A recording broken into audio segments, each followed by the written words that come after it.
A seminar held during the 60th session of the United Nations Human Rights Council in Geneva has shed light on the worsening human rights conditions in Pakistan and Bangladesh.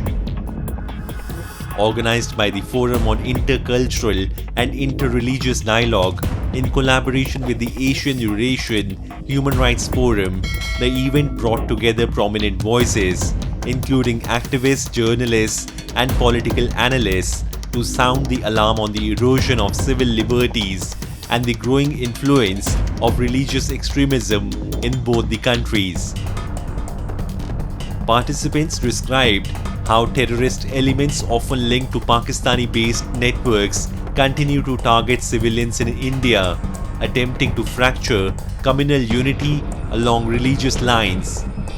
It is important to sensitize to them that we Indians have been facing terrorism and violence, proxy terrorism from across the border for 45 years now.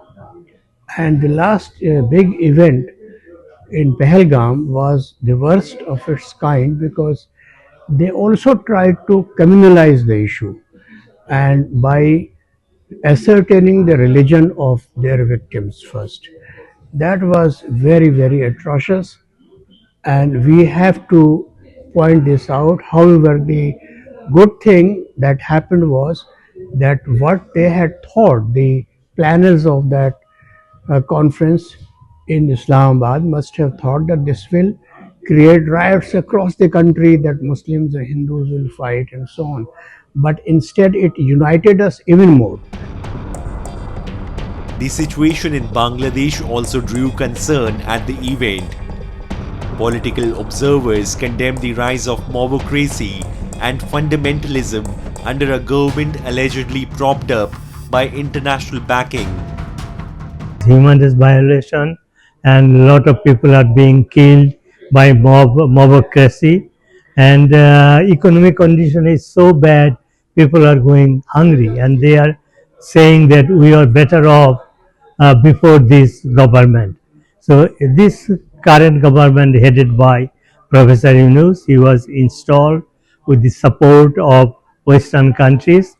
They thought that he is a Nobel laureate, he will make the country better off, but in fact he has been doing things which are considered that he is a violence of he is the promoter of violence. The forum concluded with a unanimous call for increased international attention and stronger measures to protect human rights defenders, minorities, and vulnerable communities in both Pakistan and Bangladesh.